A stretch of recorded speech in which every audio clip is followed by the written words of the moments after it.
The notification sound on my laptop was as ordinary as breathing, a soft chime I'd heard thousands of times before. It was 2:47 p.m. on a Thursday in October, and I was sitting in my study, the autumn light filtering through the windows of the home I'd lived in for 43 years. I almost didn't check it. Almost. But something made me click on that email from my son Daniel. Maybe it was Mother's Instinian, or maybe it was just the universe finally deciding to show me the truth I'd been too blind to see. The subject line read, Weekend plans. Innocent enough. I opened it, expecting to read about his upcoming visit with his wife Jennifer and their 2 kids, my grandchildren, Emma and Luke, ages 8 and 6. Instead, what I found made my blood turn to ice in my veins. Jen, I can't survive this useless old hag anymore. Soon she'll be taking her final sleep and will be spending all her money in Dubai.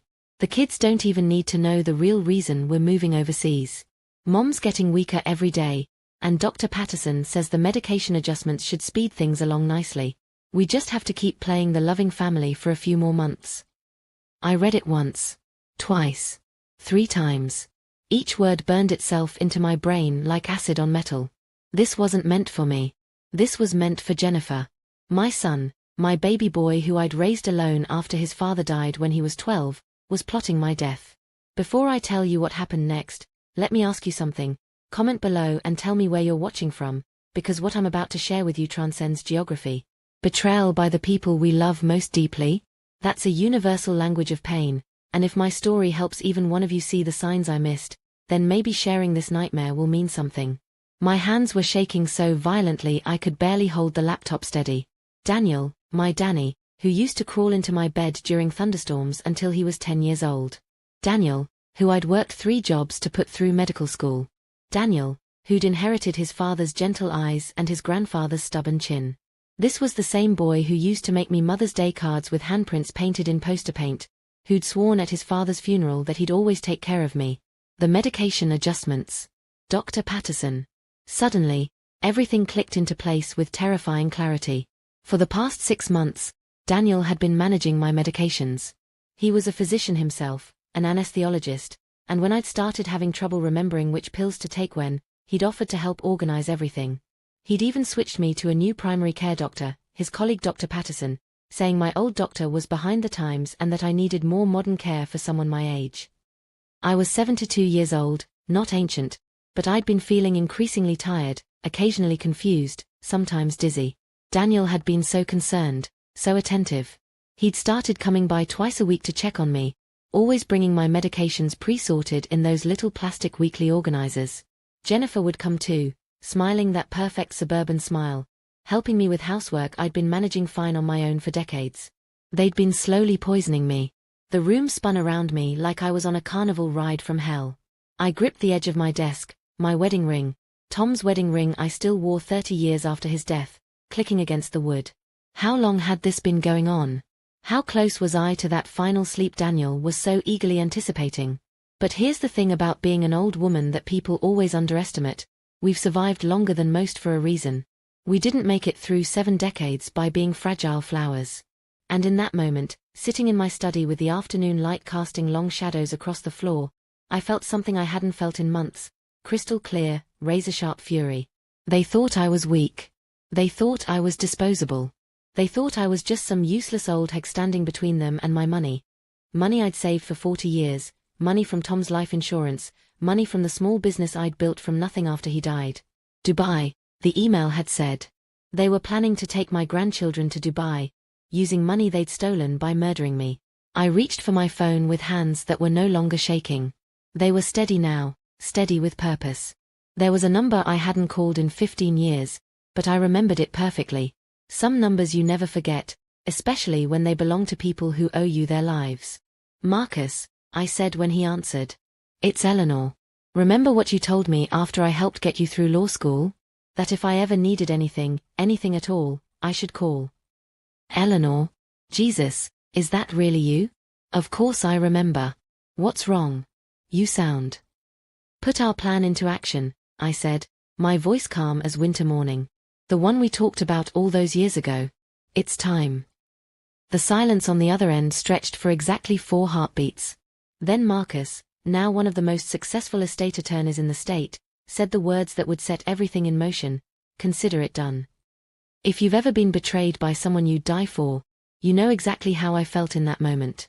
The world doesn't just shift, it completely reconstructs itself around the truth you can no longer deny. And sometimes, just sometimes, that reconstruction gives you exactly the tools you need to fight back. But I'm getting ahead of myself. To understand how I ended up holding the power to destroy the son who was trying to kill me, you need to know about Marcus, about the plan we'd made 15 years ago, and about the secrets I'd been keeping even from myself. Because this story isn't just about a son betraying his mother. It's about how the people we trust most are often the ones positioned to hurt us deepest, and how sometimes, just sometimes, the powerless find a way to reclaim everything that was stolen from them. The medication bottles were still sitting on my kitchen counter, innocent-looking amber plastic containers with Daniel's careful handwriting on the labels. In a few hours, he'd be coming by for his regular check-in, expecting to find me groggy, compliant, and one step closer to my grave. Instead, he was going to find out that this useless old hag had some fight left in her after all. To understand how deeply Daniel's betrayal cut, you need to know the boy he used to be, before greed twisted him into someone I couldn't recognize. Daniel Thomas Morrison came into this world during a blizzard in January 1985, 3 weeks early, and screaming with indignation at the inconvenience of being born. His father Tom was pacing the hospital hallway, wearing a groove in those ugly green tiles, because back then men weren't allowed in delivery rooms. When the nurse finally brought Danny out, wrapped in that standard-issue hospital blanket, Tom looked at his son and said, "He's got your stubborn streak, Ellie. God help us all." God help us, indeed. From the moment Daniel could walk, he was attached to my hip. While other boys his age were playing with trucks and building blocks, Danny was following me around the house, asking a million questions about everything. Why did flowers need water? Why did the cat purr? Why did Daddy have to go to work every day? He absorbed knowledge like a sponge absorbs water, endlessly, hungrily, with a curiosity that both exhausted and delighted me. Tom used to joke that our son was going to be either a scientist or a professional question asker. Turns out, he was right on both counts. When Daniel was 8, Tom was diagnosed with pancreatic cancer. The doctors gave him 18 months. He lasted 14. I watched my husband, this strong, vital man who could fix anything and make me laugh even on my worst days, waste away to nothing. But it was Daniel who broke my heart during those months. He'd sit by Tom's bedside, reading him stories from his schoolbooks, bringing him drawings of the two of them fishing or playing catch. "Daddy's going to get better, right, Mom?" He'd ask me every night as I tucked him into bed. "The doctors are going to fix him." I lied to my son every single night for 14 months. I told him Daddy was going to be fine because I couldn't bear to see that hope die in his eyes. When Tom finally passed, quietly, in his sleep, holding my hand while Daniel slept curled up in the chair beside the bed, Daniel's world shattered completely. The boy who'd been full of questions suddenly went silent. For months after the funeral, he barely spoke.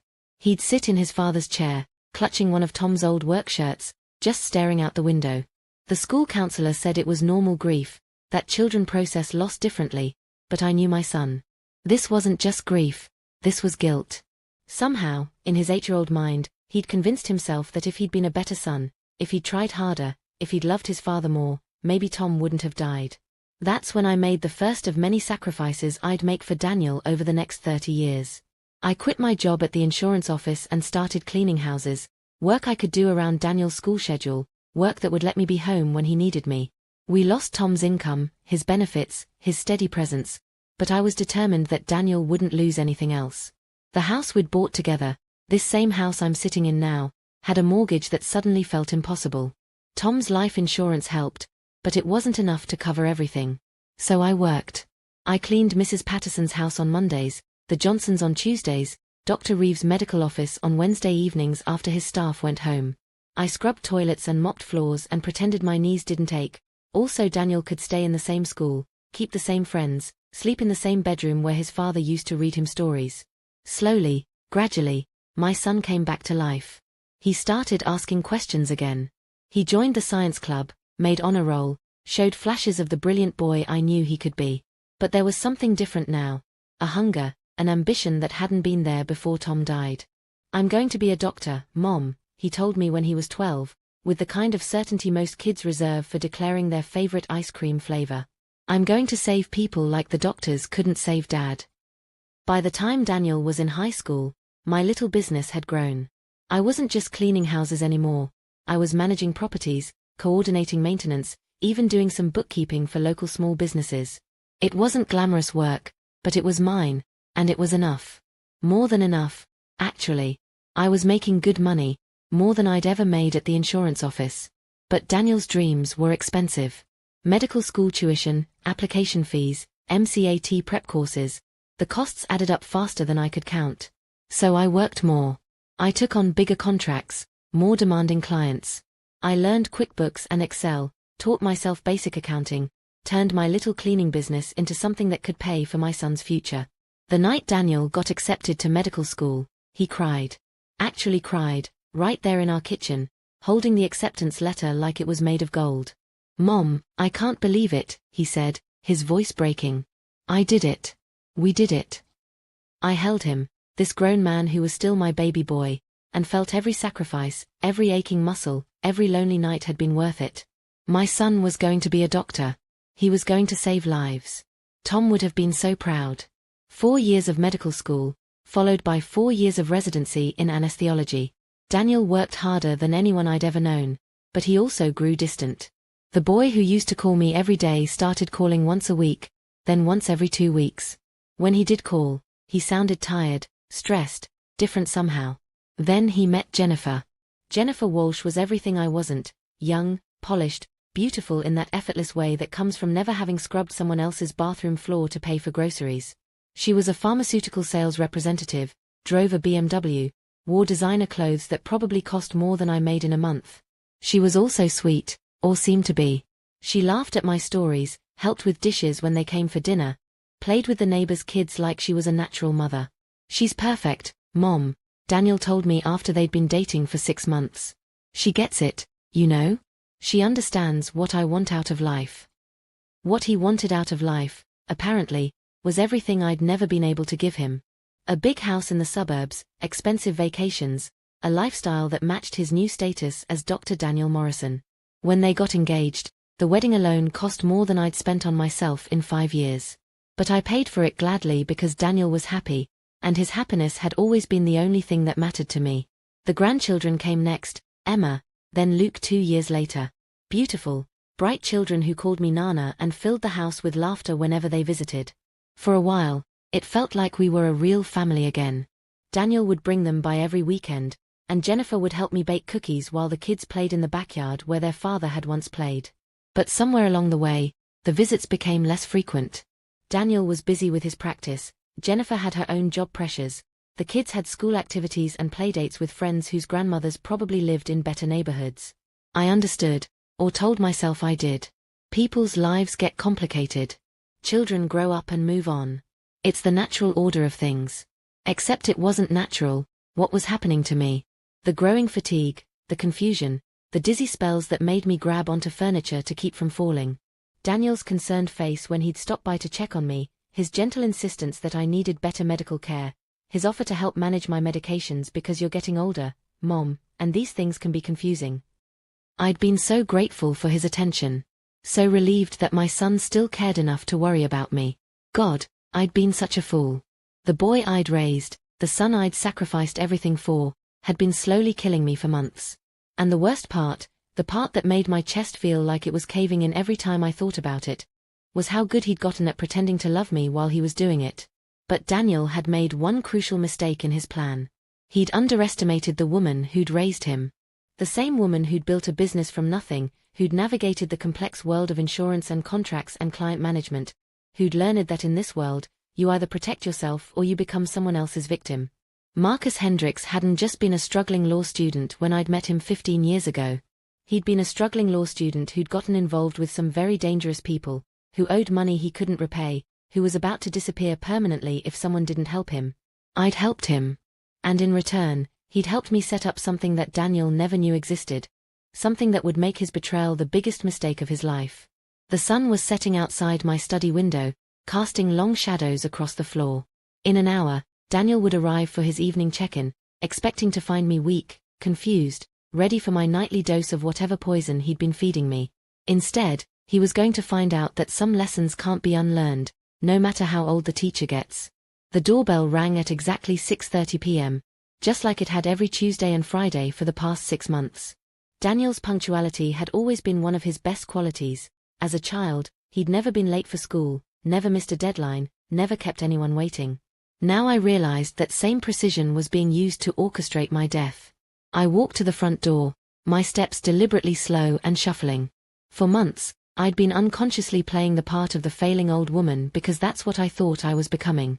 Tonight, I was playing it consciously, and the difference was everything. "Hi, Mom," Daniel said as I opened the door, his smile warm and concerned in that practiced way that fooled me completely until 3 hours ago. He was carrying his usual black leather bag, the one I now realized contained my carefully measured doses of poison, not medicine. "Danny," I said, letting a slight tremor into my voice. "I'm so glad you're here. I've been feeling terrible today." His eyes lit up, actually lit up, at the news of my suffering. The expression was gone so quickly I might have missed it if I hadn't been looking for it, replaced immediately by that mask of loving concern. "Oh no, what's wrong?" He guided me toward the living room with a gentle hand on my elbow, the same way he'd guided me everywhere lately, like I was made of spun glass and might shatter at any moment. "Are you dizzy again? Nauseous?" "Both," I lied, settling into my usual chair while he took his spot on the couch. "And I've been having trouble thinking clearly. Sometimes I forget what I'm doing in the middle of doing it." "That's the medication adjustment working," he said, opening his bag and pulling out the familiar weekly pill organizer. "Dr. Patterson and I discussed increasing your dosage to help with the cognitive symptoms. It might make you feel a bit worse before you feel better, but that's completely normal for someone your age." Someone my age. Like 72 was ancient, like I was already 1 foot in the grave and too senile to notice the other foot being pushed over the edge. "I trust you, sweetheart," I said, and meant it in a way he couldn't possibly understand. I trusted him to be exactly the monster that email had revealed him to be. "You've always taken such good care of me." He reached over and squeezed my hand, his touch warm and familiar and absolutely genuine in its affection. That was the part that made this so much worse. Daniel really did love me, in his own twisted way. He just loved my money more, and apparently found murder an acceptable solution to the inconvenience of waiting for me to die naturally. "I need to ask you something," I said, letting confusion creep into my voice. "Jennifer called earlier, but I can't remember what she wanted. Something about Dubai? Did you tell her you were planning a trip?" The change in Daniel's expression was subtle but unmistakable, a slight tightening around his eyes, a barely perceptible pause before he answered. "If I hadn't been watching for it, I would have missed it completely. Dubai." He laughed, but it sounded forced. "No, Mom, we're not planning any trips to Dubai. You must have misunderstood something. You know how Jennifer's work calls can be confusing. She deals with international clients sometimes." The lie rolled off his tongue so smoothly it was almost artistic.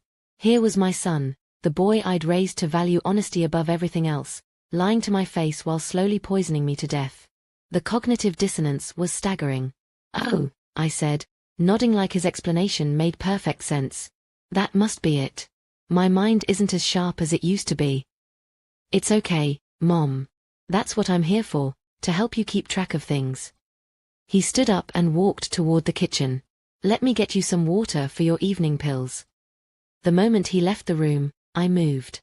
Not the shuffling, uncertain steps I'd been taking for months, but quickly and quietly, the way someone moves when they know exactly what they're doing. I opened his leather bag and photographed the contents with my phone. Medication bottles with labels I'd never seen before, syringes, small vials of clear liquid, a notebook with what looked like dosage calculations written in Daniel's precise handwriting.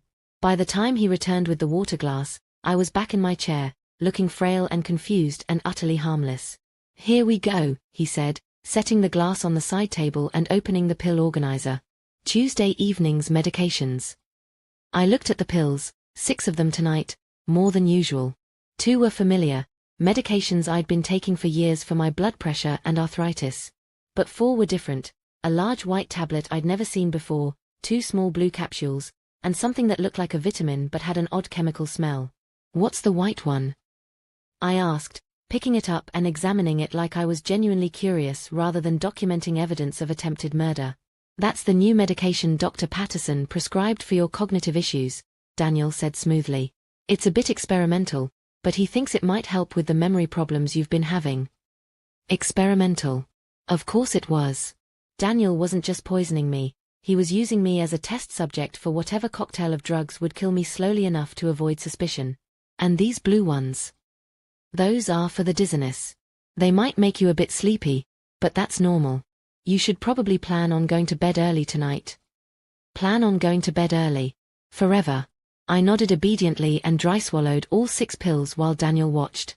What he didn't see was how I tucked them into the pocket of saliva under my tongue, a trick I'd learned from my mother when I was 7 years old and refusing to take cough medicine. Some skills you never lose. Good girl, he said, and the condescension in those 2 words made my blood boil. Good girl. Like I was a well-trained dog performing tricks for his approval. We sat together for another 20 minutes, making small talk about the weather, about Emma's upcoming school play, about Luke's progress in Little League. Daniel was relaxed now, pleased that I'd taken my evening dose of poison without argument.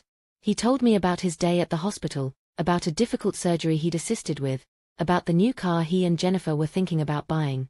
We're looking at the BMW X7, he said, his eyes bright with excitement. Fully loaded, it's about 90,000, but with both our incomes and we should be able to afford it soon. With both our incomes and the money they'd inherit from my murder. He couldn't even finish the sentence without his conscience, assuming he still had one, kicking in. That sounds lovely, sweetheart, I said. You've worked so hard. You deserve nice things.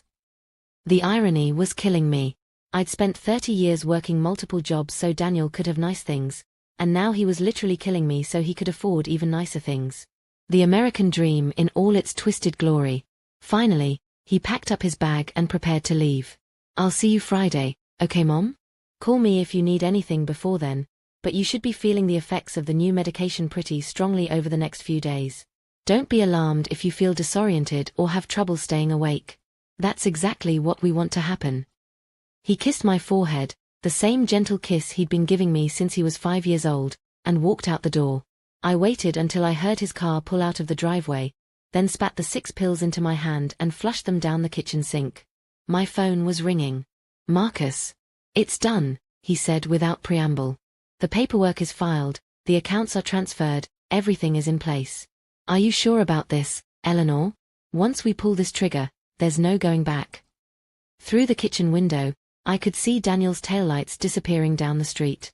He was probably calling Jennifer right now, reporting on my condition, maybe making dinner reservations for tomorrow night to celebrate another successful step toward my death. I'm sure, I said. Do it. Okay. Give me 48 hours. By Thursday evening, your son is going to discover that the useless old hag has been slowly poisoning is worth a lot more than he realized, and that none of it belongs to him anymore. I hung up and walked to the bathroom, where I looked at myself in the mirror for the first time in months. Really looked, not just glanced. The woman staring back at me was thinner than she should be, paler than she used to be, with shadows under her eyes that hadn't been there 6 months ago. But she wasn't weak. She wasn't broken. She was angry, and she was about to remind everyone why you should never underestimate a woman who survived 7 decades by being smarter than the people who underestimated her. Daniel thought he was inheriting a few $100,000 and a house that needed work. He had no idea that over the past 15 years, my little cleaning business had grown into something much larger, or that his loving, trusting mother had been planning for contingencies he couldn't even imagine. The next 48 hours were going to be very interesting. The morning after Daniel's visit, I woke up feeling clearer than I had in months. No surprise there, for the first time in half a year, I'd gone to sleep without a cocktail of poison coursing through my system. The difference was remarkable.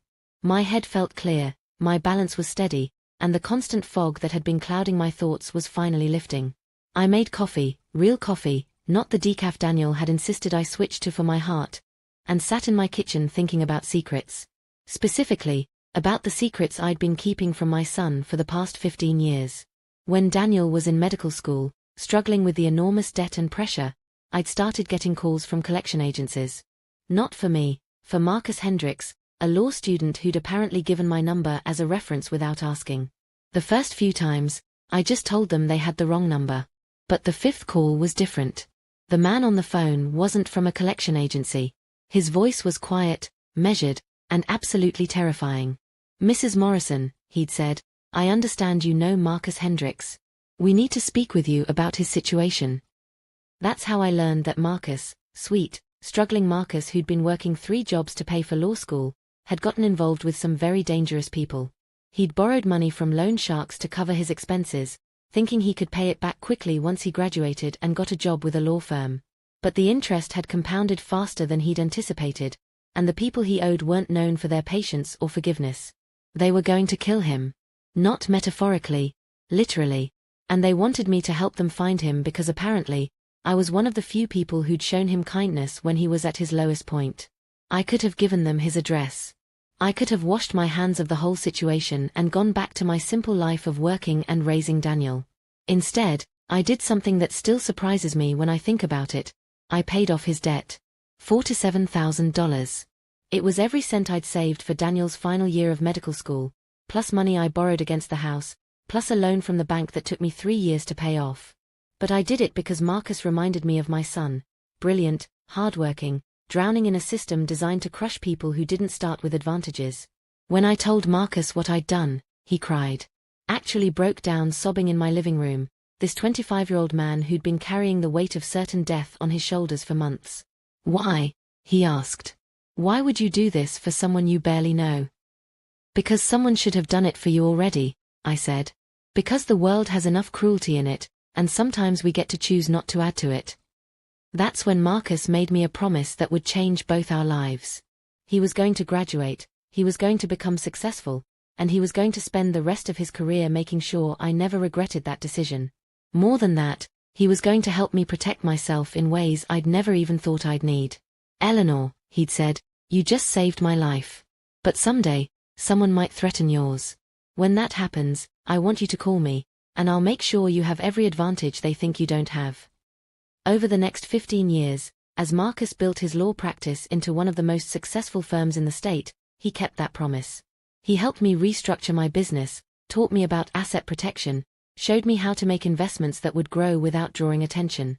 Most importantly, he helped me create what he called contingency plans. Legal structures that could be activated if I ever felt threatened or vulnerable. The cleaning business I'd started out of desperation had evolved into something much more sophisticated. I wasn't just managing properties anymore, I owned them. 12 rental properties throughout the city, purchased quietly over the years with cash and structured through a web of LLCs that made it nearly impossible to trace them back to me. The house Daniel thought would be his inheritance. I'd transferred ownership to a trust years ago, with specific conditions about who could inherit it and when. But the real secret, the one that was going to destroy Daniel's plans completely, was the business itself. Morrison Property Management, the name was a joke, since Daniel didn't even know it existed, was worth just over $2.8 million. Not the few $100,000 he was expecting from his useless old hag mother, but nearly $3 million in carefully hidden, legally protected assets. And as of yesterday, none of it belonged to him. At 10 a.m., I drove to Marcus's office downtown. I hadn't been behind the wheel in 2 months. Daniel had convinced me that my dizzy spells made driving dangerous, but without the daily cocktail of poison, my reflexes were sharp and my vision was clear. The BMW he'd bragged about last night probably cost less than the car I was driving, a Mercedes I'd bought with cash 2 years ago and registered under the name of one of my LLCs. Marcus's law firm occupied 3 floors of a glass tower in the financial district. The lobby was all marble and leather, designed to intimidate and impress in equal measure. The receptionist, a polished young woman who probably made more than most people's parents, recognized my name immediately. Mrs. Morrison, Mr. Hendricks is waiting for you. Top floor, corner office. The elevator ride gave me time to think about what I was about to do. Daniel was my son. I'd given birth to him, raised him, sacrificed everything for his success. In a few hours, I was going to destroy his life so completely that he might never recover from it. But then I remembered the email. Useless old hag. Final sleep. Speed things along nicely. My son wasn't just planning to inherit my money, he was planning to murder me for it. Whatever maternal instincts I had left, they didn't extend to letting my child commit matricide for financial gain. Marcus's office was everything you'd expect from a lawyer who charged $800 an hour, floor-to-ceiling windows overlooking the city, a desk the size of a small aircraft carrier, law books that probably cost more than most people's cars. But Marcus himself hadn't changed much. He was older, grayer, wearing a suit that probably cost more than I used to make in a month, but he still had the same grateful smile he'd had when I'd saved his life all those years ago. "Eleanor," he said, standing up as I entered. "You look like someone who hasn't been slowly poisoned in the last 24 hours. I finished. Amazing what a difference that makes." He gestured for me to sit in one of the leather chairs facing his desk. "Tell me everything. From the beginning. Don't leave out any details, no matter how small they seem." I told him about the email, about Daniel's visits, about the medications I'd been flushing down the sink for months thinking they were helping me when they were actually killing me. I showed him the photos I'd taken of Daniel's medical bag, the calculations in his notebook, the pills I'd pretended to swallow. Marcus listened without interruption, his expression growing darker with each detail. When I finished, he was quiet for a long moment, staring out the window at the city below. "Eleanor," he said finally, "what your son is doing isn't just unethical. It's first-degree murder, premeditated and calculated. If we take this to the police right now, with the evidence you've collected, he'll spend the rest of his life in prison." "I don't want him in prison," I said, and surprised myself by meaning it. "He's still my son. I want him stopped, and I want him to understand the consequences of his choices, but I don't want him destroyed." "Then we do this the other way. We let him destroy himself." Marcus opened a thick folder on his desk and spread out documents I'd never seen before. Contracts, trusts, property deeds, financial statements that showed numbers I'd never imagined I could accumulate. "As of yesterday, the Morrison Trust is the sole owner of all your assets," he said. "The house Daniel thinks he's inheriting, the money he thinks he's stealing, the business he doesn't even know exists, none of it can be touched by him or anyone else in your family without the approval of the trustee." "Who's the trustee?" Marcus smiled, and for the first time since I'd opened that email, I felt something that might have been hope. "A very angry old woman who just found out her son was trying to murder her," he said. "You are, Eleanor. You control everything, but legally, you own nothing that Daniel can inherit. Even if he succeeded in killing you, he'd get exactly what he deserves, nothing." The plan was elegant in its simplicity. Daniel would continue his murder attempt, growing increasingly confused when I didn't die on schedule. Meanwhile, I'd gradually reveal the truth about my actual financial situation, not to him, but to Jennifer. Because Marcus had discovered something interesting about my daughter-in-law during his investigation into their lives. Jennifer Walsh Morrison was having an affair with her district manager, a married man named Richard Thompson who'd been promising to leave his wife for her for the past 2 years. She was also stealing from her pharmaceutical company, skimming samples, and selling them online to supplement the expensive lifestyle Daniel's salary couldn't quite support. Most importantly, she was documenting everything, including Daniel's murder plot, in a diary she kept on her laptop, apparently as insurance against getting caught. "She's planning to throw Daniel under the bus the moment things get complicated," Marcus explained. "She's not a loving wife helping her husband commit murder, she's a desperate woman using her husband to solve her own financial problems." By the time I left Marcus's office, I understood exactly what was going to happen over the next few weeks. Daniel would continue his murder attempts, growing increasingly frustrated when I didn't weaken on schedule. Jennifer would grow nervous about their timeline, especially when she realized the inheritance she was counting on didn't exist. And I would watch it all unfold from the safety of my legally bulletproof position, protected by documents Daniel couldn't challenge even if he knew they existed. But first, I had a phone call to make. Dr. Patterson answered on the second ring. "Morrison Residence, how can I help you?" "Doctor," I said, letting my voice sound weak and confused. "This is Eleanor Morrison. I need to ask you about my medications. I'm having some side effects." There was a pause. I could practically hear him calculating how to respond without admitting he was slowly poisoning me on my son's instructions. "What kind of side effects, Mrs. Morrison?" "I'm having trouble staying conscious," I said.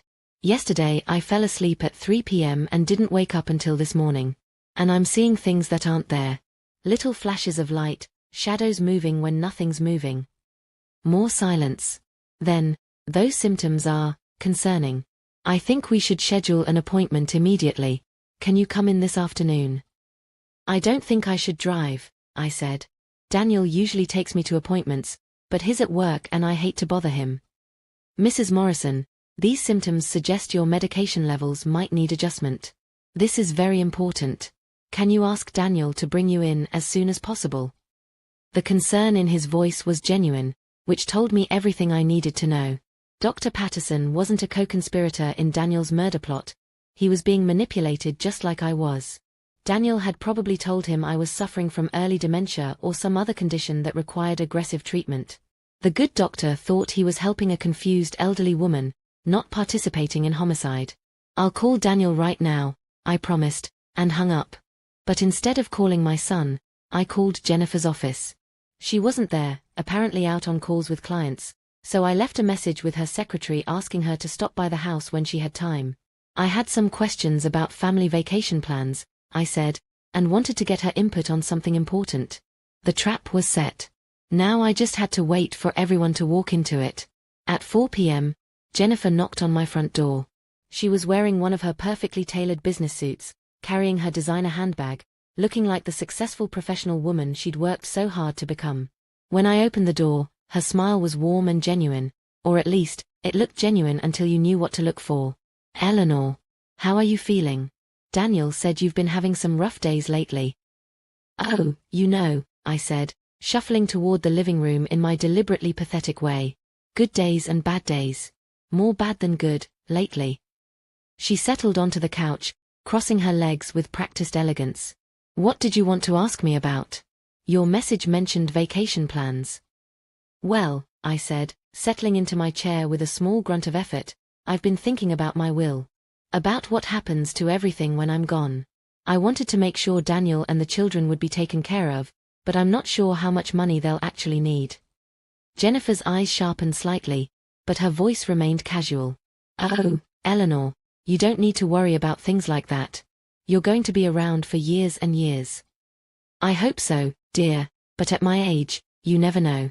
Dr. Patterson says my condition is progressive, that I should get my affairs in order sooner rather than later. It was fascinating, watching her try to balance her greed with her need to appear innocent. She wanted to ask exactly how much money we were talking about, but she couldn't seem too eager without revealing that she and Daniel had already been counting my inheritance. Have you talked to Daniel about this? She asked finally. A little bit. But you know how he is. He gets upset when I talk about dying. He's always been sensitive about that kind of thing, ever since his father passed. Jennifer nodded sympathetically. He loves you so much, Eleanor. We all do. You mean the world to us. The lie rolled off her tongue as smoothly as butter, and I found myself almost admiring her skill. She was good at this, probably better than Daniel, who'd never been particularly good at hiding his emotions. I know you do, sweetheart. That's why I wanted to talk to you about Dubai. The change in her expression was instantaneous and unmistakable. For just a split second, pure panic flashed across her face before she managed to control it. Dubai, she said, her voice carefully neutral. Daniel mentioned you two were planning a trip there. It sounds wonderful. I've always wanted to travel, but Tom and I never had the money for anything fancy. I was thinking, maybe I could help with the expenses? As a gift to you and the children. Jennifer was trapped, and she knew it. If she claimed they weren't planning a trip to Dubai, she'd have to explain why Daniel had mentioned it. If she admitted they were planning a trip, she'd have to explain how they could afford it on their current salaries. Well, she said slowly, we've talked about it. Nothing concrete yet. It's just dreams, you know. Of course. But dreams can come true, especially for people as hardworking as you two. I was thinking, maybe $50,000? Would that be enough for a nice family vacation? $50,000. It was more than Jennifer made in a year at her pharmaceutical job, more than enough to fund their escape to Dubai after my murder. Her eyes lit up with barely contained greed. Eleanor, that's incredibly generous. Are you sure you can afford something like that? Oh, honey, I said, letting my voice take on that slightly addled quality that had been driving Daniel crazy for months. I may be old, but I'm not poor. I've been saving money for 40 years.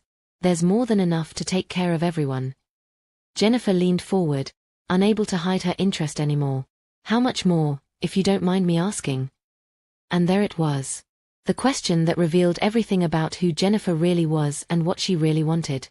Not concern for my well-being, not love for her mother-in-law, just naked greed wrapped in a pretty package. Well, I said, pretending to think about it, There's the house, of course. It's worth about 400,000 now, maybe more with the improvements I've made. And then there's my savings, my investment accounts, the life insurance policy Tom left me. I trailed off, looking confused. I should probably write this down somewhere. My memory isn't what it used to be. That's okay, Jennifer said quickly. You don't need to worry about details like that. When the time comes, Daniel can handle everything. When the time comes. Not if. When. She was so certain I was going to die soon that she couldn't even pretend otherwise anymore. You're probably right, I agreed. Daniel's so smart about financial things. Much smarter than his old mother. Jennifer stayed for another 30 minutes, making small talk and drinking tea while clearly calculating numbers in her head. When she finally left, promising to talk to Daniel about that vacation idea, I knew she was going to go straight home and start planning my funeral. What she didn't know was that I was planning something too. And unlike her plans, mine were going to work exactly as intended. That evening, Daniel arrived for his regular visit with unusual enthusiasm. Jennifer had clearly shared our conversation about Dubai and my apparent willingness to fund their dreams. He bounced into the house like a man who'd just been told Christmas was coming early. "Mom, how are you feeling?" he asked, but his tone was different tonight, lighter, more excited. "Jennifer said you two had a nice chat this afternoon." "We did," I said, shuffling toward the living room with exaggerated difficulty. "Such a sweet girl. I can see why you fell in love with her." Daniel helped me settle into my chair, his hands gentle but his eyes bright with anticipation. "She mentioned you were asking about vacation plans? Something about Dubai." "Oh yes," I said, letting confusion cloud my voice. "Did I get that wrong? I thought she said you two were planning to take the children somewhere exotic after I'm not around to worry about anymore." The mask slipped for just a moment, a flash of something cold and calculating in his eyes, before the concerned son expression returned. "Mom, don't talk like that. You're going to be around for a long time." "Am I?" I looked at him with the kind of desperate hope that would make any decent son reassure his mother. Dr. Patterson seemed very concerned about my test results. All these new medications, the way I've been feeling. Sometimes I wonder if I'm getting worse instead of better. Daniel sat down across from me, leaning forward with what looked like genuine concern. "You are getting worse, Mom. I'm not going to lie to you about that. But Dr. Patterson and I are doing everything we can to keep you comfortable." Keep me comfortable. Like I was a dying dog they were preparing to put down. "How much worse?" I asked, my voice small and frightened. "Weeks. Months." Daniel reached over and took my hand, his touch warm and familiar and absolutely sincere in its affection. That was the most disturbing part of all of this. My son genuinely loved me, even while he was systematically murdering me. "Let's not worry about timelines," he said softly. "Let's just focus on making sure you're as comfortable as possible for whatever time we have left together." Whatever time we have left. He was telling me, as gently as possible, that I was going to die soon. And he was doing it while slowly poisoning me to make sure his prediction came true. "I've been thinking about my will," I said, watching his reaction carefully. "I want to make sure everything is taken care of properly. That you and Jennifer and the children have everything you need." His grip on my hand tightened slightly. "What kind of things have you been thinking about?" "Well, there's this house, of course. And my savings accounts. I've been more careful with money than you might realize. I learned to be, after your father died and I had to figure out how to support us both." "How careful?" The question slipped out before he could stop himself, revealing exactly what he'd been wondering about for months. "Oh, you know. I've saved every penny I could for the past 30 years. Never took expensive vacations, never bought fancy clothes, never spent money on anything that wasn't absolutely necessary. It adds up over time." Daniel nodded, trying to look like a loving son interested in his mother's financial security rather than a murderer calculating his profit margin. "That's smart, Mom. Really smart. Do you have, maybe, ballpark figures? Just so I know how to handle things when the time comes." "Well, let's see." I pretended to think, counting on my fingers like an elderly woman trying to remember details. "There's about 60,000 in my checking account, maybe another 140 in savings. Then there's the certificate of deposit Tom bought before he died. That's worth about 70,000 now with interest. And the house should sell for at least $400,000, maybe more if we fix up the kitchen first. I watched Daniel do the math in his head. $670,000, minimum. Not the fortune he'd been hoping for, but certainly enough to fund a comfortable lifestyle in Dubai for a few years. That's really good, Mom. You've been smart with your money. Dad would be proud. Dad would be horrified, I thought. Tom had raised Daniel to value integrity above everything else. He'd always said that a man's character was revealed not by what he did when people were watching, but by what he did when no one would ever find out. If Tom could see his son now, planning to murder his own mother for money, it would have broken his heart all over again. I want to make sure the children's college funds are taken care of, I continued. Education is so expensive now. Emma and Luke should be able to go anywhere they want, study whatever they want, without worrying about money the way you had to. Daniel's smile was genuinely warm at the mention of his children. Whatever else he'd become, he was still a devoted father. That's incredibly generous, Mom. They're going to remember you forever for that. They're going to remember me forever because their father murdered their grandmother, I thought. What a legacy to leave behind. Speaking of the children, I said, when are you planning to tell them about my condition? I don't want them to be shocked when things happen quickly. We've talked to them a little bit, Daniel said carefully. Age-appropriate conversations about how sometimes older people get sick and don't get better. They understand that Nana might not be with us much longer. They'd already prepared my grandchildren for my death. The premeditation was breathtaking in its thoroughness. Good, I said. I'd hate for them to be traumatized. Children are so resilient, but death is hard for anyone to understand. Daniel stood up and walked to the kitchen to get my evening medications. While he was gone, I quickly texted Marcus, recording everything. Send the forensic accountant tomorrow at 2 p.m. Time to show our hand. When Daniel returned with the pill organizer and a glass of water, I was back to looking frail and confused. Here we go, Mom. Tonight's medications. I looked at the pills, 8 of them tonight, more than ever before. 2 were familiar, but 6 were new, large white tablets, small blue capsules, something that looked like a vitamin, and a tiny yellow pill that smelled strongly of chemicals. So many tonight, I observed. Dr. Patterson wants to be more aggressive with your treatment, Daniel explained. We're trying to slow the progression of your symptoms, but that requires higher dosages of some of the medications. Higher dosages of poison, he meant. They were speeding up their timeline. Will I feel different? I asked. You'll probably be very sleepy tonight. Don't be surprised if you sleep for 12 or 14 hours. That's exactly what we want. Your body needs rest to heal. My body needs rest to die, he meant. I palmed the pills while pretending to swallow them, then took a long drink of water to sell the performance. Daniel watched carefully, making sure I'd actually taken everything. Good girl, he said again, and this time I had to bite my tongue to keep from screaming at him. We talked for a few more minutes about inconsequential things. The weather, a movie he'd seen, Emma's progress in piano lessons. Normal conversation between a mother and son, except for the small detail that he'd just given me enough poison to kill a horse. After he left, I spat out the pills and examined them carefully under my kitchen light. The white tablets had numbers stamped on them that I photographed and texted to Marcus. The blue capsules appeared to be gel caps filled with some kind of powder. The yellow pills smelled like bitter almonds, cyanide, if I had to guess, though I wasn't expert enough to be certain. My son wasn't just trying to kill me anymore.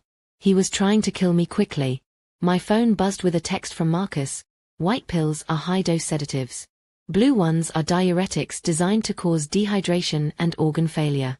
Get somewhere safe immediately. I looked around my kitchen, the same kitchen where I'd made Daniel's breakfast every morning for 18 years, where I'd helped him with homework, where we'd laughed and talked and planned his future together. Now it felt like a crime scene waiting to happen. But I wasn't going anywhere. This was my house, bought with my money, protected by my legal safeguards. If Daniel wanted to play this game all the way to the end, then we'd play it all the way to the end. I just had to make sure I was the one left standing when the music stopped. At 11 p.m., my phone rang. Daniel. Mom? I wanted to check on you before I went to bed. How are you feeling? I let my voice sound groggy and confused. Danny, what time is it? It's 11 o'clock, Mom. You sound sleepy. That's good, the medications are working. I feel strange. Like I'm floating. Is that normal? Completely normal. Your body is relaxing, which is exactly what we want. Try to get some sleep, okay? I'll check on you in the morning. Okay, sweetheart. I love you. I love you too, Mom. He hung up, probably satisfied that his increased dosage was working as intended.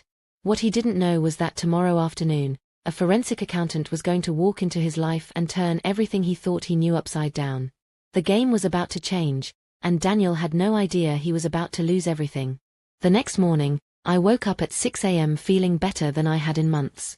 No grogginess, no confusion, no mysterious aches and pains that I'd been attributing to old age.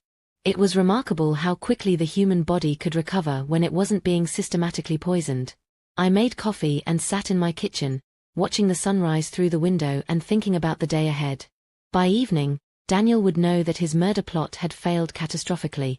By evening, he'd understand exactly what kind of woman he'd been underestimating for the past 6 months. At 10 a.m., I called Dr. Patterson's office. "This is Eleanor Morrison," I told his receptionist. "I need to schedule an emergency appointment. I'm having severe reactions to my new medications." "Mrs. Morrison, Dr. Patterson has been trying to reach you. Can you come in this afternoon?" "I'm afraid I can't drive. I'm having vision problems and dizziness. Could Dr. Patterson possibly make a house call? I know it's unusual, but I'm really quite concerned about these side effects." There was a pause while she consulted with someone, probably Dr. Patterson himself. "Dr. Patterson says he can stop by your house around 4 p.m., after his regular appointments. Will someone be there with you?" "My son usually visits in the evenings," I said. "But I'll be alone this afternoon." "Perfect. That would give me 2 hours with Dr. Patterson before Daniel arrived for his regular visit. 2 hours to reveal the truth about what had been happening to me. At 2 p.m. sharp, Marcus arrived with a woman I'd never met, tall, professional-looking, carrying a leather briefcase that probably cost more than most people's monthly salary. "Eleanor, this is Dr. Sarah Chen," Marcus said as I let them into the living room. "She's the forensic accountant I mentioned. She's going to help us document your actual financial situation." Dr. Chen was probably 40 years old, with sharp eyes and a no-nonsense manner that reminded me of myself at that age. She shook my hand with a firm grip and got straight to business. "Mrs. Morrison, I've spent the past 2 days reviewing your financial records. What your son thinks he knows about your assets and what reality actually looks like are 2 very different things." She opened her briefcase and pulled out a thick folder filled with documents I recognized and some I didn't. "Let's start with the obvious," she said, spreading papers across my coffee table. "Your house is currently valued at $847,000, not the $400,000 your son estimates. The neighborhood has gentrified significantly in the past 5 years, and properties like this are in high demand." I nodded. I'd suspected the house was worth more than Daniel realized, but I hadn't gotten a formal appraisal in years. "Your liquid assets, checking, savings, certificates of deposit, total approximately $340,000, which is roughly what you told your son. But that's where the similarities between perception and reality end." Dr. Chen pulled out another set of documents. "Morrison Property Management, the company you've been operating for the past 15 years, owns 12 rental properties throughout the city. Current fair market value, $2.1 million. Annual rental income, approximately $180,000 after expenses." Marcus was watching my face carefully. "Eleanor, did you realize your business had grown to be worth that much?" Honestly, I hadn't. I'd been focused on managing the properties day by day, dealing with tenants and maintenance issues and tax filings. I hadn't stepped back to look at the bigger picture in years. "There's more," Dr. Chen continued. "You have investment accounts with 3 different firms, totaling $567,000. You have a retirement account worth $234,000. You have 2 life insurance policies worth $150,000 each. And you have what appears to be a collection of rare coins and precious metals worth approximately $89,000. The numbers were staggering. I'd started with nothing after Tom died, working multiple jobs just to keep the house and put food on the table. Somehow, over the course of 30 years, I'd accumulated wealth I'd never imagined possible. "What's the total?" I asked, almost afraid to hear the answer. Conservative estimate, liquid and non-liquid assets combined, $4.2 million. $4.2 million. I was a multimillionaire, and I'd never even realized it. But here's the most important part, Marcus said, leaning forward. As of Monday, none of this belongs to you anymore. It all belongs to the Morrison Trust, which you control but don't own. Your son can't inherit it, can't contest it, can't touch it even if he manages to kill you. At 4 p.m., Dr. Patterson knocked on my front door. I'd asked Marcus and Dr. Chen to wait in the study. I wanted to handle this conversation alone.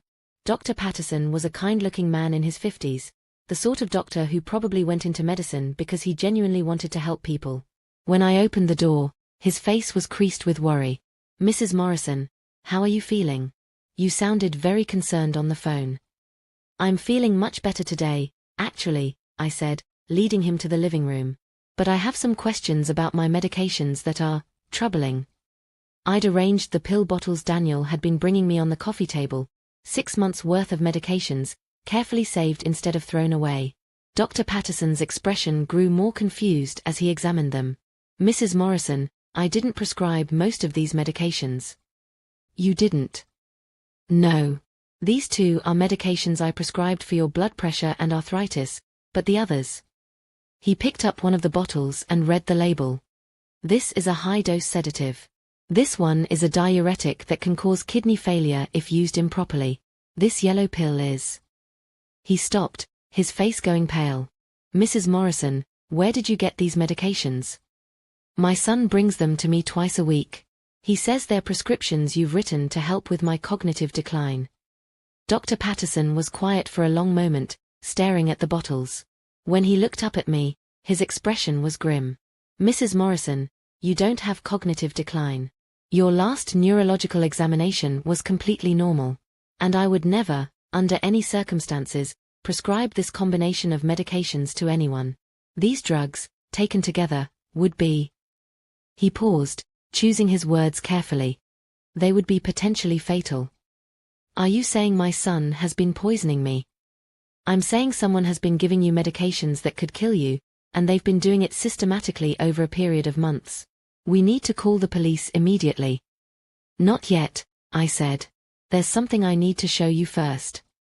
I led Dr. Patterson to the study, where Marcus and Dr. Chen were waiting. After introductions, Marcus pulled out a digital recorder. "Dr. Patterson, we'd like you to listen to something. This is a recording Mrs. Morrison made last night of a phone conversation with her son." He played the recording of Daniel calling to check on me, asking about my symptoms, expressing satisfaction that the medications were working. Dr. Patterson's face grew darker with each exchange. "This is attempted murder," he said flatly. "Your son is using his medical knowledge to slowly poison you to death." "We know," Marcus said. "But we're not going to the police. We have a better plan." At 6:30 p.m., Daniel arrived for his evening visit. I'd asked Marcus, Dr. Chen, and Dr. Patterson to wait upstairs. I wanted Daniel to walk into this trap completely unprepared. "Hi Mom," he said, bouncing through the door with his usual fake enthusiasm. "How are you feeling today?" "Much better, actually," I said, and watched his face fall slightly. "I've been thinking clearly, feeling strong. It's the strangest thing." That's great, Mom. Sometimes people have good days even when they're really sick." "Daniel, sit down. We need to talk." Something in my tone made him pause. For the first time in months, I wasn't shuffling or acting confused. I was standing straight, speaking clearly, looking him directly in the eyes. "Is everything okay?" "No, Danny. Everything is not okay. In fact, everything is about as far from okay as it's possible to get." I walked to the coffee table and picked up the pill bottles he'd been bringing me. "Dr. Patterson was here this afternoon. We had a very interesting conversation about these medications you've been giving me." Daniel went very still.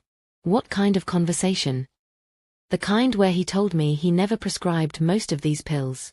The kind where he explained that this combination of drugs would kill me if I kept taking them.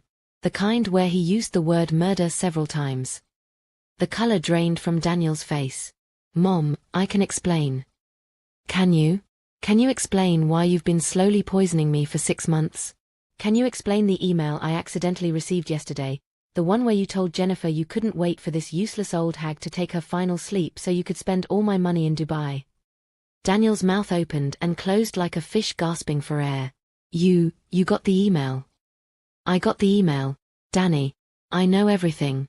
I know about your plan. I know about the timeline you've been following. I know about how you've been playing the loving son while systematically murdering your own mother. It wasn't supposed to be. He stopped, realizing that anything he said would be an admission of guilt. Wasn't supposed to be what? Murder? Because that's exactly what it was, sweetheart. First degree, premeditated murder. Daniel sank into the couch, his head in his hands. Mom, you don't understand. We're in so much debt. Jennifer's job, my practice, the kids' school, the house, we're drowning. And you're going to die anyway, everyone dies eventually, I just thought. You thought you'd speed things along and inherit my money. Yes, he whispered. How much money did you think you'd inherit, Danny? He looked up at me with red-rimmed eyes. 6, maybe 700,000? Enough to pay off our debts and start over somewhere new. I smiled, and apparently there was something terrifying about that smile because Daniel actually flinched. Marcus. I called. Dr. Chen. Dr. Patterson. Could you come down here, please? The three of them filed into the living room, and Daniel's face went white as he recognized Dr. Patterson. Daniel, I said, my voice calm and steady. I'd like you to meet Dr. Sarah Chen, a forensic accountant. Dr. Chen, would you mind telling my son what I'm actually worth? Dr. Chen opened her briefcase and pulled out her summary report. Dr. Morrison, your mother's assets total approximately $4.2 million. Daniel's head snapped up. 4 million. 4.2 million, I corrected. Your useless old hag mother turns out to be worth quite a bit more than you thought. I had no idea. Of course you didn't. Because you never bothered to actually know me, Danny. You saw a weak old woman who was inconveniently standing between you and what you thought was a modest inheritance. You never saw the woman who built a multimillion-dollar business from nothing, who spent 30 years making smart investments, who was careful and clever and strong enough to survive anything life threw at her. Daniel was staring at me like he'd never seen me before. Mom, I'm so sorry. I never meant, if I'd known. If you'd known I was worth more, you'd have been more careful about killing me. Is that what you're saying? No. I mean, I don't know what I mean. I'm so confused. I love you, Mom. I've always loved you. No, Danny. You loved the idea of me. You loved having a mother who would sacrifice everything for your happiness, who would pay for your education and your wedding and never ask for anything in return. But you never loved me enough to let me live when killing me became financially convenient. Marcus stepped forward. Dr. Morrison, there's something else you need to know. As of Monday, your mother's assets have been transferred to an irrevocable trust. Even if you had succeeded in killing her, you wouldn't have inherited anything. The trust specifies that anyone who attempts to harm Mrs. Morrison is automatically disinherited. Daniel looked like he was going to be sick. What does that mean? It means, I said, that your murder plot was doomed from the beginning. It means you've destroyed your life, your marriage, your relationship with your children, and your medical career for absolutely nothing. My medical career. Dr. Patterson spoke for the first time since coming downstairs. Dr. Morrison, I'll be reporting this incident to the medical board tomorrow morning. You'll lose your license, and I'll be recommending criminal charges. Daniel started crying then, deep, wrenching sobs that reminded me of the little boy he'd been after his father died. For a moment, I felt the old maternal instinct kick in, the urge to comfort him and tell him everything would be okay. But everything wasn't going to be okay. Not for him, not for his family, not for any of us. He'd made sure of that the moment he decided his mother's life was worth less than his financial convenience. I'm not going to have you arrested, I said, and watched hope flicker in his eyes. But I am going to make sure you understand the consequences of your choices. What consequences? I smiled again, and this time even Marcus looked nervous. Tomorrow morning, you're going to call Jennifer and tell her the Dubai vacation is off. You're going to explain that your mother isn't dying after all, that there's no inheritance coming, and that her husband is a failed murderer who's about to lose everything. Then you're going to watch your marriage fall apart when she realizes you can't provide the lifestyle she was counting on. Daniel's face crumpled. Jennifer doesn't know about what I was doing. Doesn't she? Marcus, would you mind sharing what your investigation revealed about Daniel's wife? Marcus pulled out another folder. Jennifer Morrison has been documenting your murder plot in a personal diary for the past 3 months. She's also been having an affair with her district manager and stealing pharmaceutical samples to sell online.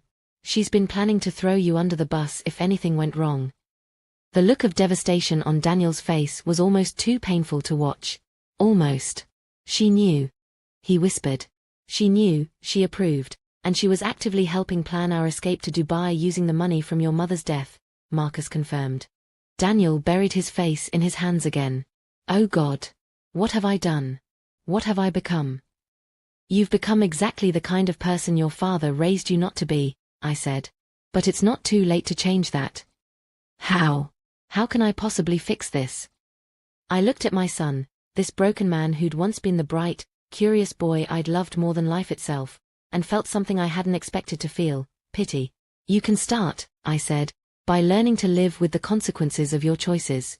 And you can spend the rest of your life trying to become worthy of the forgiveness you're never going to get. The war was over. I'd won. But sitting in my living room, watching my son's world collapse around him, victory felt a lot like heartbreak.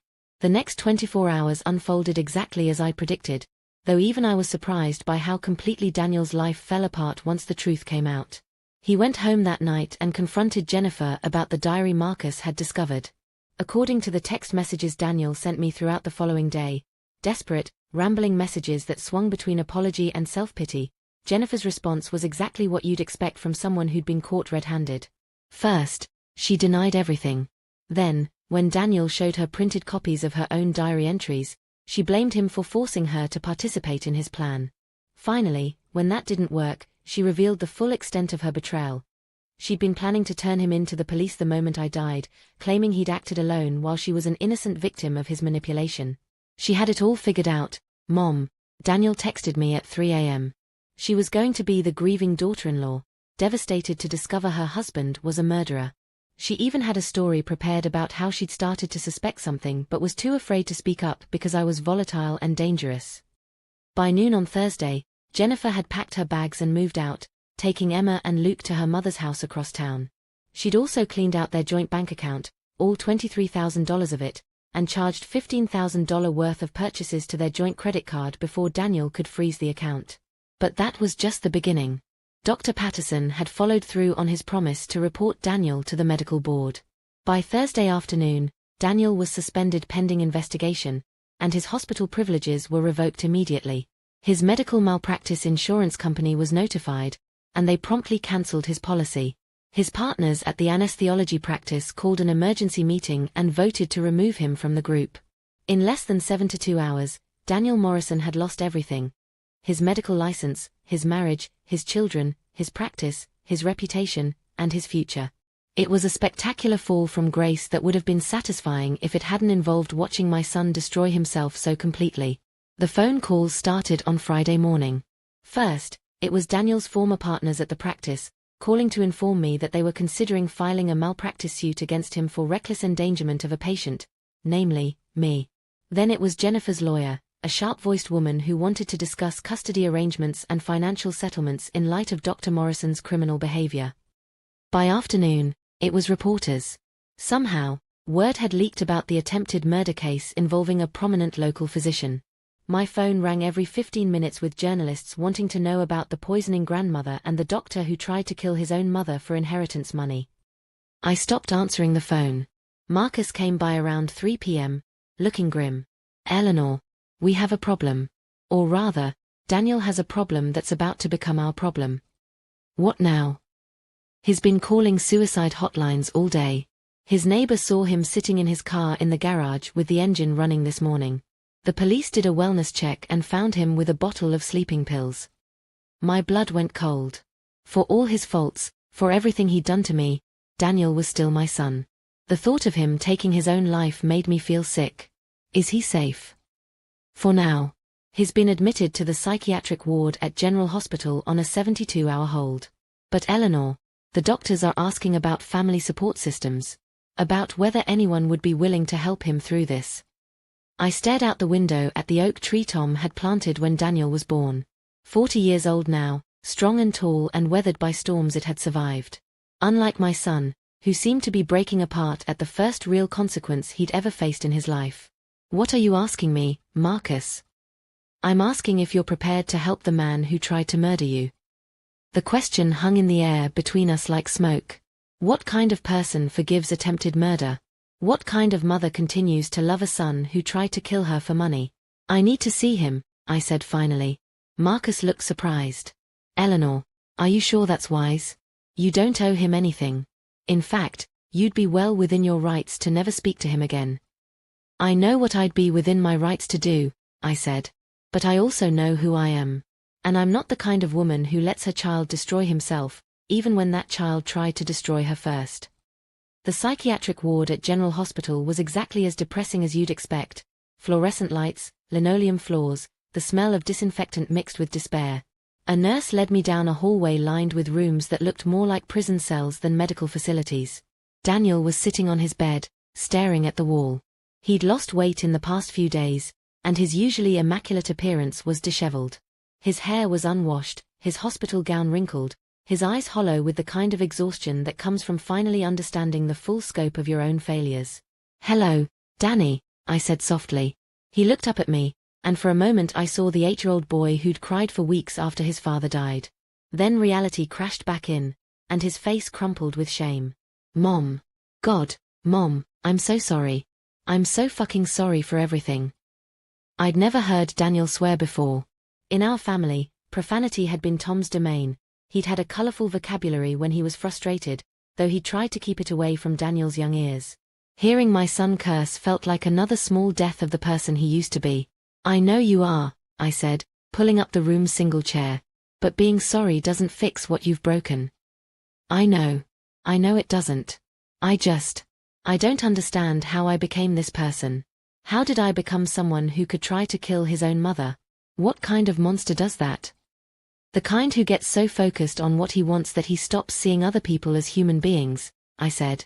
The kind who convinces himself that the end justifies the means, no matter how terrible those means become. Daniel was crying now, silent tears streaming down his face. "Jennifer's not going to let me see the kids. Her lawyer says I'm a danger to the family unit. My own children think I'm a monster. Are they wrong?" The question hit him like a physical blow. No, they're not wrong. I am a monster. I tried to murder you, Mom. I gave you poison every day for months and watched you get sicker and weaker and told myself it was for the greater good. What kind of person does that? A person who's lost his way, I said. But also a person who can find his way back, if he's willing to do the work. Daniel looked at me with something that might have been hope. "Do you really believe that? Or are you just saying it because you think it's what I need to hear?" I considered lying, telling him everything would be okay, that we could rebuild our relationship and pretend this nightmare had never happened. But Daniel deserved better than comfortable lies. "I believe that people can change," I said carefully. "I believe that you can spend the rest of your life trying to become worthy of forgiveness, even if you never actually receive it.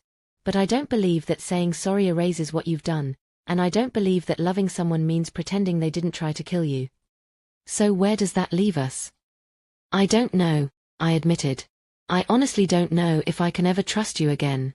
I don't know if I can look at you without remembering how it felt to realize my own son was slowly poisoning me. I don't know if love is enough to bridge that kind of betrayal." Daniel nodded, accepting my honesty with more grace than I'd expected. Will you help me figure it out? I know I don't deserve it, but will you help me try to become someone better than who I am right now?" I looked at my son, broken, ashamed, finally understanding the magnitude of what he'd lost, and felt the old maternal instinct stirring despite everything. "I'll think about it," I said. "But Danny, you need to understand something. If I help you, it won't be because I forgive you. It'll be because I believe that everyone deserves a chance to become better than their worst moment, and because letting you destroy yourself completely won't undo what you did to me." "I understand." "Do you? Because this isn't going to be easy. You'll have to live with what you've done for the rest of your life. You'll have to earn back every bit of trust, every relationship, Every good thing you threw away when you decided my life was worth less than your financial convenience. And even then, there are no guarantees that anyone will ever forgive you." Daniel was quiet for a long moment. "Mom, can I ask you something?" "What?" "Why didn't you just let them arrest me? Why didn't you turn me over to the police and let me rot in prison for the rest of my life?" It was a fair question, and one I'd been asking myself since this all began. Why had I chosen elaborate revenge over simple justice? Why had I wanted Daniel to understand his mistakes rather than just pay for them? "Because," I said slowly, "sending you to prison would have been about punishment. What I did was about education. I wanted you to understand exactly what you'd lost and why you'd lost it. I wanted you to live with the consequences of your choices instead of hiding from them behind bars. And now I want you to use what you've learned. I want you to spend the rest of your life being the kind of person your father raised you to be, instead of the kind of person greed turned you into." I stood up to leave, but Daniel's voice stopped me at the door. "Mom? Do you think Dad would ever forgive me for what I've done?" I turned back to look at him, this broken man who'd once been my bright, curious little boy. "Your father forgave you for breaking his favorite fishing rod when you were 9, I said. "He forgave you for wrecking his car when you were 17.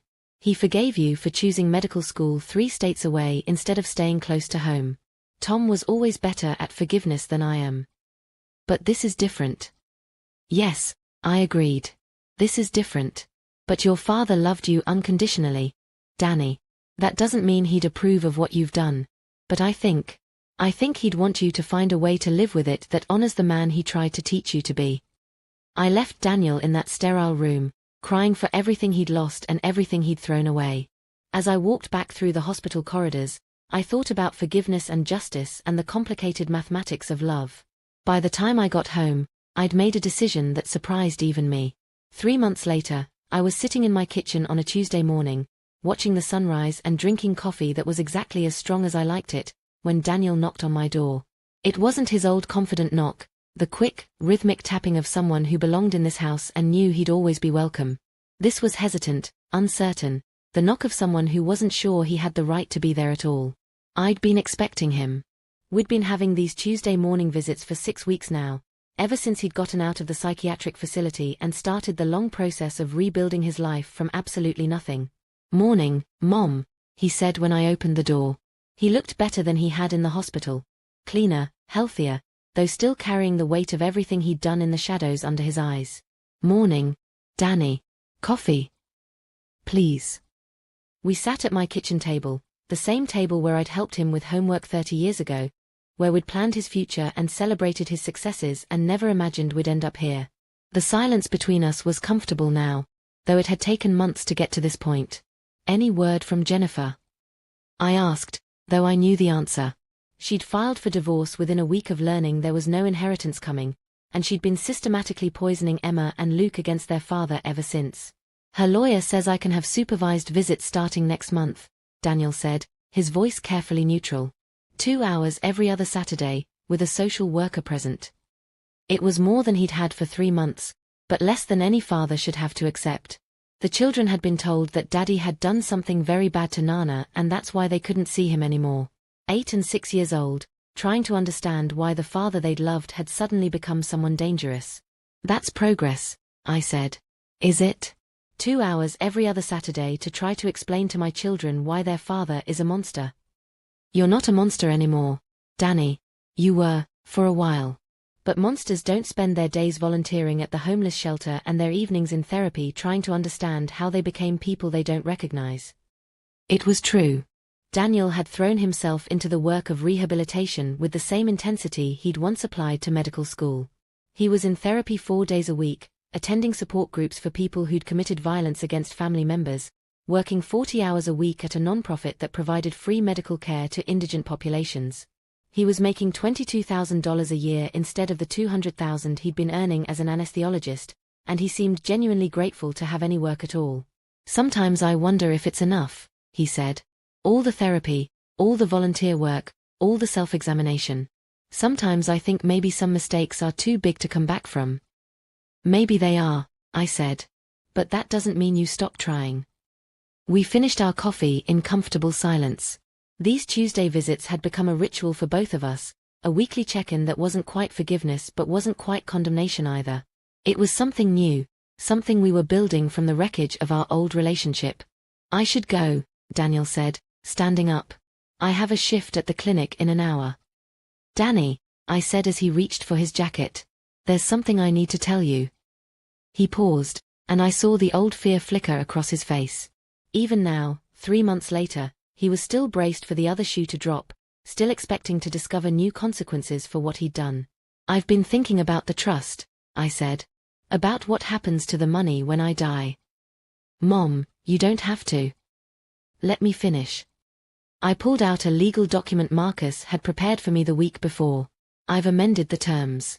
The trust will still ensure that you can't inherit anything directly, but it will provide for Emma and Luke's education and basic needs until they're adults." Daniel's eyes filled with tears. "Mom, I don't deserve that. After what I tried to do to you, I don't deserve anything." "This isn't about what you deserve," I said. "It's about what they deserve. Emma and Luke didn't choose to have a father who tried to murder his mother. They shouldn't be punished for your mistakes." "Thank you," he whispered.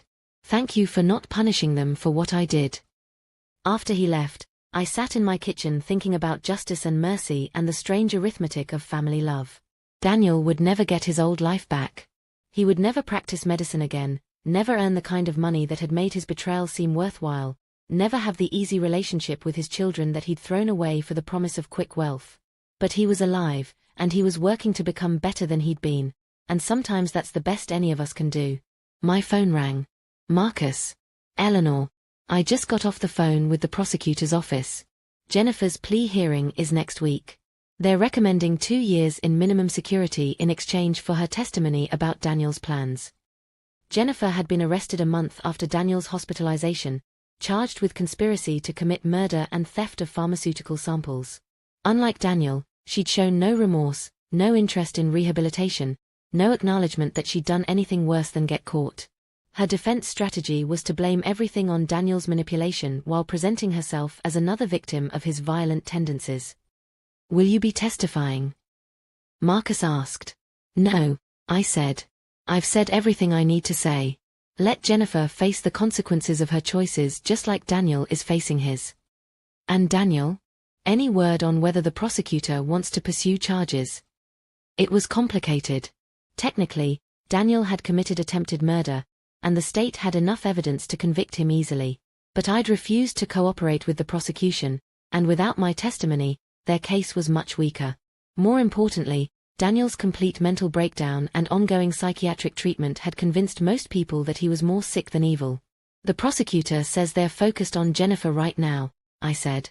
"Daniel's already lost everything that matters to him. Sometimes that's punishment enough." After I hung up, I walked through the house Tom and I had shared for 43 years, the house Daniel had grown up in, the house he'd planned to inherit after murdering me for it. It was quiet now in a way it hadn't been for months. No more worried phone calls, no more visits from poisonous sons bearing fatal medications, no more pretending to be weak and confused while my own child slowly killed me. I was 72 years old, worth more than $4 million, and completely alone. My son was alive but broken, my grandchildren were strangers, and the life I'd built over 7 decades had been permanently altered by 6 months of betrayal. But I was alive. After months of systematic poisoning, after coming within weeks or maybe days of the final sleep Daniel had planned for me, I was alive and healthy and free to make my own choices about how to spend whatever time I had left. That evening, I did something I hadn't done in years. I made reservations for a trip. Not a day trip or a weekend getaway, but a real vacation, 2 weeks in Italy, staying in the kind of hotels I'd never allowed myself to afford when I was saving every penny for Daniel's future. For 30 years, I'd lived for my son's dreams. I'd worked multiple jobs, saved every dollar, sacrificed every comfort to give him the life I thought he deserved. Now, finally, it was time to live for myself. The travel agent was excited to help me plan my first international vacation. "Italy in the spring is magical," she said. "You're going to have the time of your life." Maybe I would. Or maybe I'd spend 2 weeks missing the family I'd lost and grieving the relationship that would never be the same. But either way, I'd be spending those 2 weeks as a free woman, not as the victim of my son's greed or the martyr to his ambitions.